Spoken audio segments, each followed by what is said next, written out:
जनसंवाद न्यूज, सत्य आणि विश्वासाची बातमी। महाबोधी महाविहार मुक्ती आंदोलनाला पाठिंबा देण्यासाठी उल्हासनगर जवळील गायकवाड पाड्यात सामाजिक कार्यकर्ते महेंद्र गायकवाड यांच्या वतीने जेपी सिपनी गृहसंकुलात स्वाक्षरी मोहीम राबवण्यात आली। यावेळी मोठ्या संख्येने बौद्ध अनुयायांनी स्वाक्षरी करून आंदोलनाला जाहीर पाठिंबा दिलाय। संपूर्ण महाविहार बौद्धांच्या ताब्यात देण्यात यावे, द बुद्धगया टेम्पल कायदा 1949 रद्द करण्यात यावा, तसेच महाविहार तात्काळ मुक्त करण्यात यावं, अशी मागणी यावेळी स्वराज्य संघटनेकडून करण्यात आली। आज या ठिकाणी गायकवाड पाडा येथे महाबोधी महाविहार हे जे बौद्धगया इथलं महाविहार आहे ते मुक्त करण्यासाठी स्वाक्षरी मोहीम राबवण्यात आली आहे।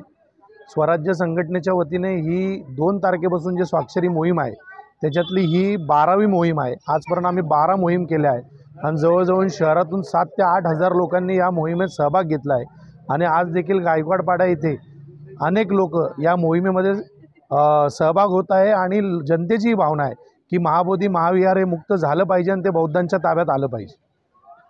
जनसंवाद न्यूज, सत्य आणि विश्वासाची बातमी। आजच सबस्क्राइब करून बेल आयकॉनला क्लिक करा आणि पहा ताज्या घडामोडींचा अचूक अंदाज आपल्या मोबाईलवर।